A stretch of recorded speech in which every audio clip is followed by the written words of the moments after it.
Well, I know I'm very late to it, but I finally got around to watching season 4 of The Boys. And, well, it's kind of everything I expected it to be. You see, I've always been somewhat of a The Boys naysayer. I don't think it's necessarily bad, but I do think it tends to be just a little bit overhyped. There are aspects of the show that I do think are great, and of course I'll get into that in a second. But all in all, I think seasons 1 and 2 are mediocre at best. While on the other hand, I actually think season 3 is pretty fun. With all that said, this time around, I knew better than to go into this season expecting something good. So, I went into this season of The Boys with the lowest possible expectations. And while it wasn't by much, they were actually exceeded. Before I get into stuff about the show, I should probably say a few things first. For starters, I have never read a The Boys comic book in my entire life. And to be honest, I don't plan to. Like, ever. I've heard that shit is ass. So everything I say from here on out will be specifically about the TV show, and will have absolutely nothing to do with the comics. And well, second, here's a spoiler warning if you need it. But, I mean, the show's been up for a while, so it's probably fine. Anyway, you've been warned. Alright, let's go. Like usual, I'm going to start off with all the good in this show. And well, when it comes to The Boys, there is nothing better than this man right here. To no one's surprise, Homelander is still great this season. His character is the one thing about this show as a whole that I think is worthy of all the hype. Hell, I don't think he gets enough hype, which is a ridiculous thing to say considering how popular he is. I'll go out on a limb and say that he is up there with the likes of Heath Ledger's Joker on the live-action villain rankings. And while Dark Knight fans might bash me because of that statement, I really do feel that way. He was great in all the other seasons, but this season in particular, he felt a lot more unhinged and scary after the ending of last season. I really liked how his relationship with Ryan got more and more unsettling to watch as the episodes went on. And also when he went back to get revenge on all the scientists that experimented on him when he was a kid. It's such a petty and evil thing to do, which I just thought was so on brand for him. And I thought it was really well done. Again, to really no one's surprise, I also really enjoyed Butcher this season. The burdens he's carried with himself for the entire duration of the show were shown in a really cool way this season, and seeing him fight his internal thoughts give us a unique look on what lies in Butcher's heart, and I really liked that.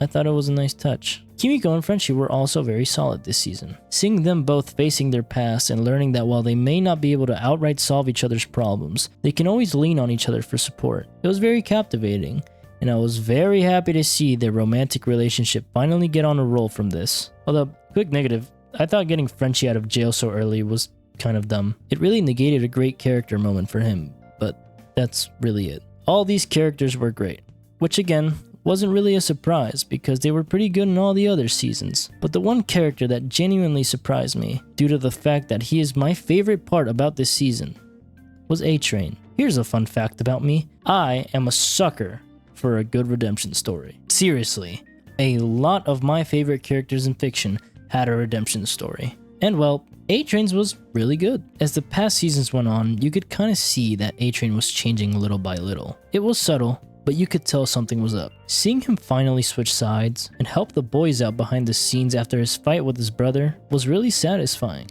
and it made the wait worth it in my eyes. But the scene that really hit home for me was his talk with MM, him saying that the best he's ever felt about himself wasn't in a big rescue script bot made up, or fans cheering for him at an event, or anything of that sort, but rather a small moment that came from doing a selfless deed, where a random little boy gazed at him in admiration. That scene alone is where A-Train truly learned what being a hero is all about, and it's by far my favorite scene in this entire show. Yes, I meant it when I said I like redemption stories. All those characters really carried this season for me, and without them, I don't know if I could have gone through it. And I say that because everything else was really mid.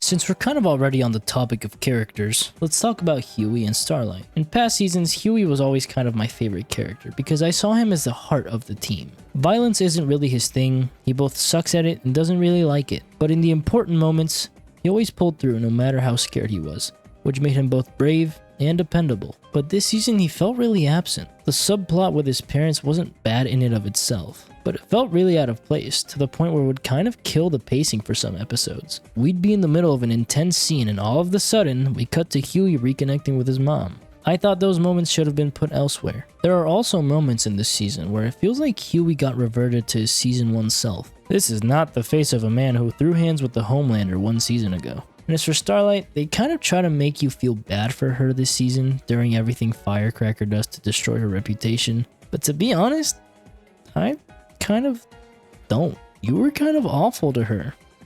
I'm not really surprised she's trying to ruin your life. I mean, what did you expect when you pissed off a crazy person? They do that all season, and by the end, I was rolling my eyes every time we zoomed in on Annie's face with the sad music in the background. Although, these two also come in a package deal. I'm really curious to see if anyone agrees with me here, but I think Huey and Annie have like zero chemistry together. Their scenes have always felt very stiff to me, and it's really distracting, but I gotta admit that my biggest problem with this season of The Boys is very much a personal problem. When The Boys first came out, it almost felt kind of fresh. It was a superhero show that wasn't afraid to be what it was, if that makes sense. In the first 5 minutes of the show, we saw what happens when a speedster runs into a person, and in later seasons, we got confirmation that Ant-Man could indeed solo Thanos if he wanted to. But now, it's kind of starting to feel stale. All these scenes that are put in for pure shock value don't really faze me at all, and the humor doesn't hit as much as the first couple seasons. Not to say that this season is 100% not funny, because it definitely had its moments. For example, I thought the new Noir was hilarious,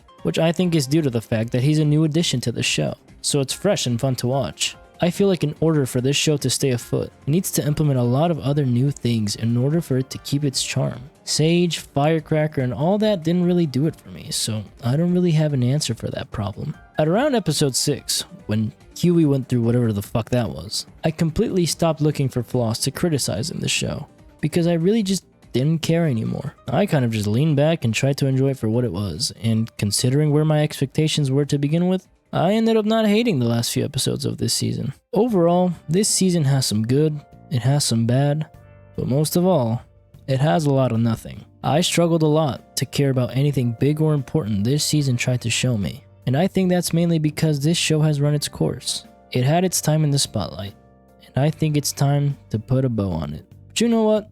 At least it never did anything that offended me, like other shows. All in all, I'm giving The Boys Season 4 a very mediocre 5.5 out of 10.